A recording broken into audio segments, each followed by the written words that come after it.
Drill হবে আগামীকাল এবং বাছাই করা হয়েছে সেইভাবেই।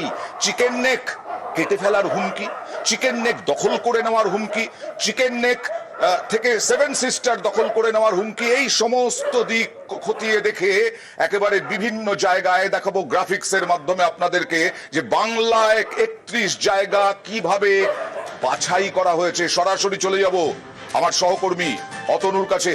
অতনু, উত্তরবঙ্গ, দক্ষিণবঙ্গ, সীমান্ত এলাকা কিভাবে ভাগ করা হয়েছে? আসলে যখন এরকম কোনো যুদ্ধ পরিস্থিতি হয় তখন চেষ্টা করা হয়, সাধারণত প্রতিপক্ষ চেষ্টা করে সবচেয়ে বেশি ক্ষতি, সবচেয়ে বেশি ক্যাজুয়ালিটি কোন জায়গায় বোম্বিং করলে করা যেতে পারে। মূলত সেই জায়গাগুলো কি কি হতে পারে? ঘন জনবসতিপূর্ণ জায়গা হবে প্রথমত, দ্বিতীয়ত স্ট্র্যাটেজিক্যালি শত্রু ভেঙে পড়তে পারে এইরকম কোনো জায়গা হবে, তৃতীয়ত তাদের প্রতিরক্ষায় ক্ষতি হবে এরকম কোনো জায়গা, সেটা সেনা ছাউনি হতে পারে, সেটা এয়ারফোর্সের ক্যান্টনমেন্ট হতে পারে, সেটা হতে পারে সেটা হতে পারে কোনো বড় থার্মাল পাওয়ার মানে ডিভিসি জলাধার বা ফারাক্কা জলাধার এইরকম কোনো জলাধার, বা নজর রাখতে হবে যে আমাদের কলাইকুণ্ডার মতো জায়গা, এবং স্থাপত্য নষ্ট করে একটা জাতির মেরুদণ্ড গুড়িয়ে দেওয়ার চেষ্টা।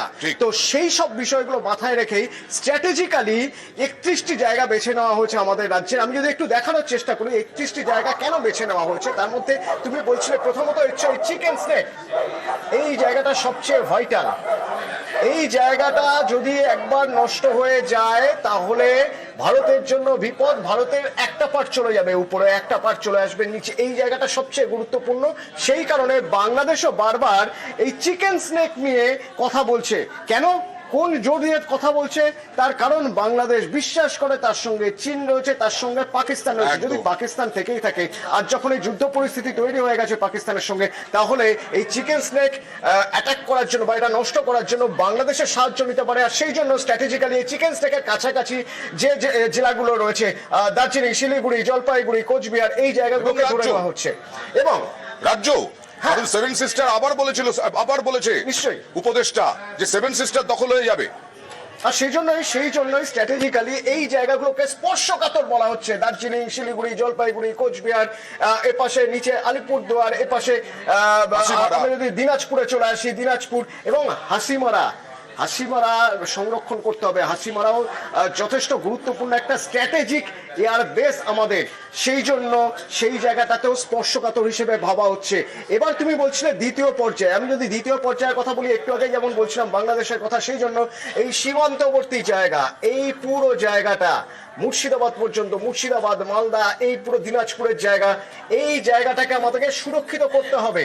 আর সেই জন্য এইখানে যে জেলাগুলো রয়েছে, সেই জেলাগুলো বা সেখানকার স্ট্র্যাটেজিক জায়গাগুলো, সেগুলোকে স্পর্শকাতর ধরে নেওয়া হচ্ছে। সেই কারণে ইসলামপুরের নাম উঠে এসেছে, মুর্শিদাবাদের নাম উঠেছে, নদিয়ার নাম উঠে এসেছে নিঃসন্দেহে, এবং মুর্শিদাবাদের ফারাক্কার বালুরঘাটের নাম উঠে এসেছে।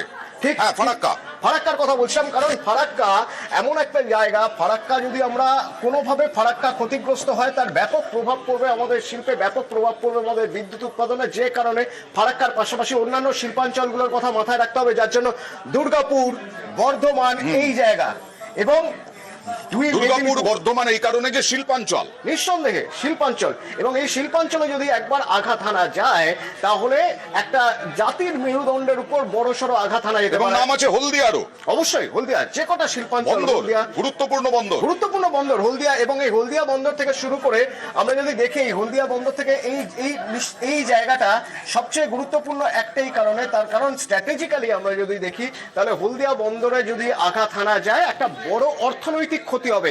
এবং সবশেষে কলকাতার কথা বলতে হবে।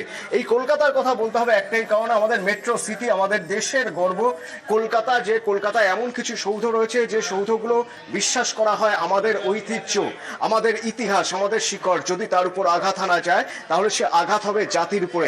যে কারণে ভিক্টোরিয়া মেমোরিয়াল, দ্বিতীয় বিশ্বযুদ্ধের সময় ভিক্টোরিয়া মেমোরিয়ালকেও কেমোফ্লেজ করা হয়েছিল, হাওড়া ব্রিজ কেমোফ্লেজ করা হয়েছিল, সেই রকম ব্যবস্থা এবারও করা হতে পারে। তুমি হলদিয়ার কথা বললে, এছাড়াও কোলাঘাটও আছে, ফারাক্কাও আছে।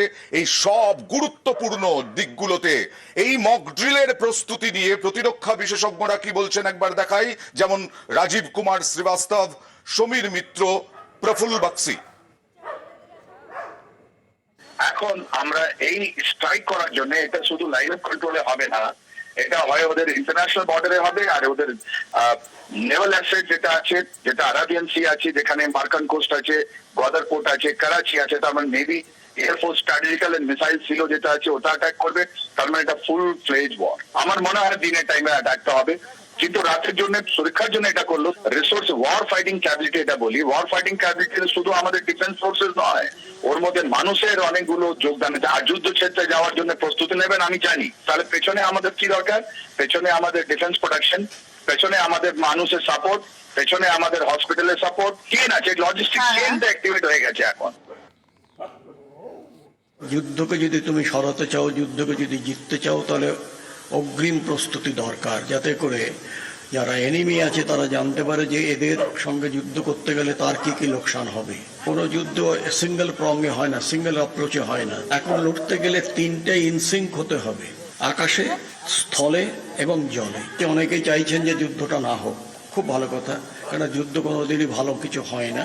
তবে আমি বলবো যে অপমান, যে অন্যায়, যে নৃশংসতা ওই 26 জনের ওপরে দিয়ে গেছে, তার তো একটা জবাব নিতেই হবে, তার তো একটা বদলা নিতেই হবে। मॉक ड्रिल इसलिए कराई जाती है सिविल डिफेंस के द्वारा, ये प्रोटेक्ट करता है अपने सिविलियंस को जिनके ऊपर संकट आता है लड़ाई के दौरान, कि जिनकी प्रताड़ना बढ़ती है, लड़ाई उनकी सफरिंग और प्रताड़ना कम हो। एयर रेड आ रहा है या मिसाइल अटैक होने वाला है, पब्लिक किस तरीके से अपना ब्लैकआउट करेगी और किस तरीके से वो अपने प्रोटेक्टेड एरियाज में जाएगी। जो डेबरे में लोग धंस जाते हैं उनको निकालने का काम, रेस्क्यू ऑपरेशंस और ब्लैकआउट्स, ये सारा का सारा काम सिविल डिफेंस करती है। इसीलिए हमको ये एक्सरसाइज के ऊपर बहुत ध्यान देना पड़ेगा। আর বৈঠকের পর বৈঠক করছেন প্রধানমন্ত্রী নরেন্দ্র মোদী। আজও অজিত ডোভাল গিয়েছিলেন নিরাপত্তা উপদেষ্টা প্রধানমন্ত্রী নরেন্দ্র মোদীর বাড়িতে, সেখানে দীর্ঘক্ষণ বৈঠক হয়। আগামী দিনে প্রত্যাঘাত কিভাবে হবে, কি কৌশল, কি স্ট্র্যাটেজি, কারণ যুদ্ধ যদি হয়, যুদ্ধের কতটা ক্ষয়ক্ষতি হবে, যুদ্ধ হলে কোথায় কোথায় ক্ষয়ক্ষতি হতে পারে, এই সমস্ত আশঙ্কা রয়েছে। যুদ্ধ অত সোজা কথা নয়, কিন্তু প্রত্যাঘাত, যে যুদ্ধের দামামা সেটা জঙ্গিদের বিরুদ্ধে যুদ্ধ, সেই জঙ্গিদের বিরুদ্ধে প্রত্যাঘাতের প্রস্তুতি ইতিমধ্যেই ভারত শুরু করেছে।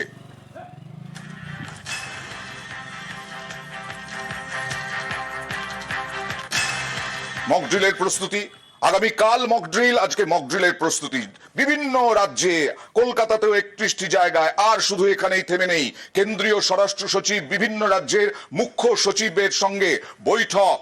এই বৈঠক চলছে এখনো, সরাসরি চলে যাব প্রতিনিধি মৈত্রেয়ীর কাছে। এই বৈঠকের গুরুত্ব কতটা?